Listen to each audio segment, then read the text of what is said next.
Hello बच्चों।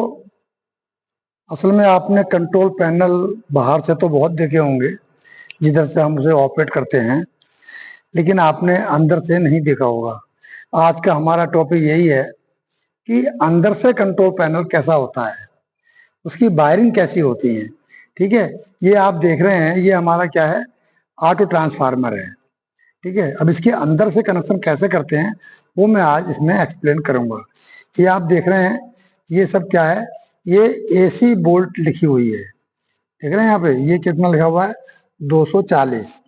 इसमें 240 से ऊपर वोल्टेज नहीं हो सकती, क्योंकि ये स्टेप डाउन ऑटो ट्रांसफार्मर है।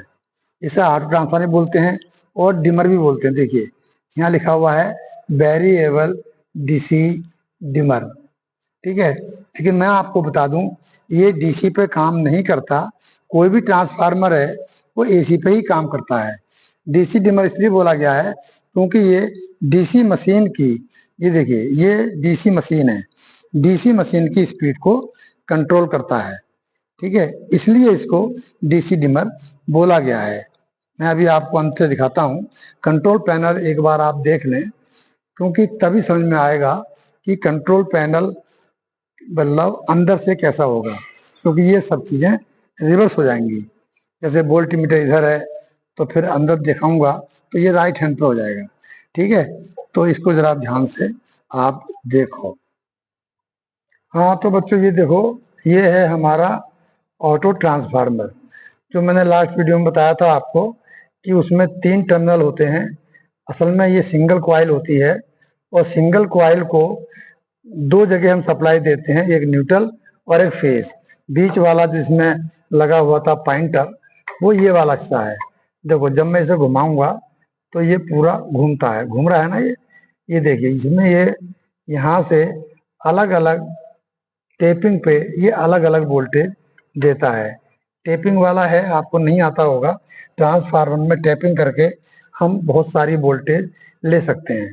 तो ये देखिए ये बाइंडिंग है ऑटो ट्रांसफार्मर की, ये पूरी बाइंडिंग है। ठीक है, डायग्राम में इतना क्लियर नहीं होता। और ये जो पॉइंटर है ये अलग अलग बाइंडिंग पर टेपिंग करता है। ये हमारा आउटपुट गया हुआ है। ठीक है, ये हमारा क्या है, ये आउटपुट है ट्रांसफार्मर का। एक आउटपुट यहाँ से मिलता है और एक यहाँ से मिलता है, क्योंकि मैंने बताया था सिंगल कॉइल को हम सप्लाई देते हैं 2 एंड पे, एक न्यूट्रल और एक फेज। न्यूट्रल यहाँ कॉमन होता है, ठीक है, और फेज हम यहाँ देते हैं, और ये हमारा आउटपुट वाला टर्मिनल है। ध्यान से देखो इसे। ठीक है, तो ये दोनों तार क्या है हमारे, ये एक आउटपुट ये है हमारा, ठीक है, और एक यहाँ से मिलेगा जो सीधा गया हुआ है। ये देखिए ये है रेक्टिफायर, ये बनाता है हमारा एसी को डीसी। इसीलिए जब हम एसी वोल्टेज को वैरी करते हैं इससे, तो हमारा डीसी वोल्टेज भी कम ज़्यादा होता है। ये हमारा रेक्टिफायर है, और यहाँ से 2 तार, ये देखिए यहाँ गए हैं 2 तार, यहाँ पे 4 बन गए हैं जाकर के, क्योंकि जो आर्मेचर है A1 A2, और ये दूसरा क्या है, फील्ड कॉइल है F1 F2, है ना। दोनों को मिला करके जो सप्लाई दी गई है माइनस और प्लस में देंगे हम। तो यहाँ पे 2 तार हैं, यहाँ जाके 4 तार बन गए हैं। इसका कोई खास रीजन नहीं है, क्योंकि मोटर के अंदर से तो 4 तार ही निकलते हैं, वो मैं डायग्राम में बता भी चुका हूँ। ठीक है, और आप मैंने और भी वीडियो बनाई है इस टाइप की। तो ये हमारा इस तरह हो गया। ये इसकी एमसीवी है, एमसीवी से ये देखिए ये तार हमारे इनकमिंग वायर हैं। ये क्या है, ये इनकमिंग वायर हैं, और ये आउटगोइंग वायर हैं। ये सीधे गए हैं इंडिकेटर को, ये इंडिकेटर है, और ये हमारा वोल्ट मीटर है जो इनकमिंग वोल्टेज बताएगा। ठीक है, वोल्ट मीटर हमेशा पैरेलल में लगता है। तो देखो ध्यान से, ये पैरेलल, यहाँ आके ये भी पैरेलल में लग गया, और ये देखो यहाँ भी आकर के ये भी पैरेलल में लग गया है। ठीक है, हाँ जो एमीटर होता है वो हमेशा लगता है सीरीज में। तो ये क्या है, एमीटर है। तो ये देखिए ये सप्लाई गई, आउटपुट यहाँ निकल गया, यानी कि ये हो गया सीरीज के अंदर। ओके, तो ये सीरीज में लगता है, और ये इस तरीके से यहाँ आ जाता है अपना इसके ऑटो ट्रांसफार्मर के लिए। ये इसकी करंट बताएगा कितनी करंट ले रहा है, और ये बताता है हमारी इनकमिंग वोल्टेज। तो ये हमारा ऑटो ट्रांसफार्मर है। और ये देखिए ये सप्लाई है यहाँ पे, ये एमसीबी है 3 फेज की, बट इसमें इन्होंने डायरेक्ट कर दिया है, एमसीबी खराब हो गई होगी। ठीक है, तो ये हमारा पूरा अंदर का कंट्रोल पैनल है। मेरा मकसद इसी को दिखाना था, ऐसा मत देखना।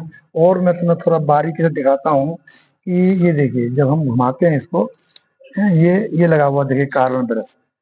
आप देख पा रहे हैं नहीं देख पा रहे हैं, 1 मिनट में कोशिश करता हूँ कार्बन ब्रश दिखाने की। मैं तो देख पा रहा हूँ कार्बन ब्रश, हाँ ये देखो ये लगा हुआ है कार्बन ब्रश यहाँ पे। ये कार्बन ब्रश जब इस पे चलता है तो अलग अलग टेपिंग पे अलग अलग वोल्टेज ये देता है।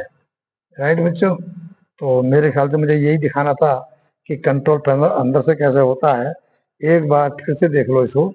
कंट्रोल पैनल देखिए वो ऊपर लगे हुए हैं वोल्ट मीटर, एम मीटर, फिर वोल्ट मीटर, फिर एम मीटर। ठीक है, और ये लगा हुआ है ऑटो ट्रांसफार्मर।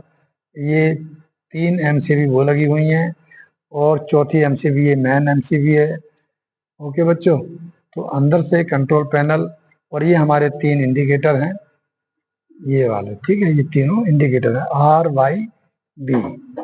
ओके, तो आज के लिए इतना ही काफी है। ठीक है बच्चों, नमस्कार, फिर मिलते हैं नेक्स्ट वीडियो में।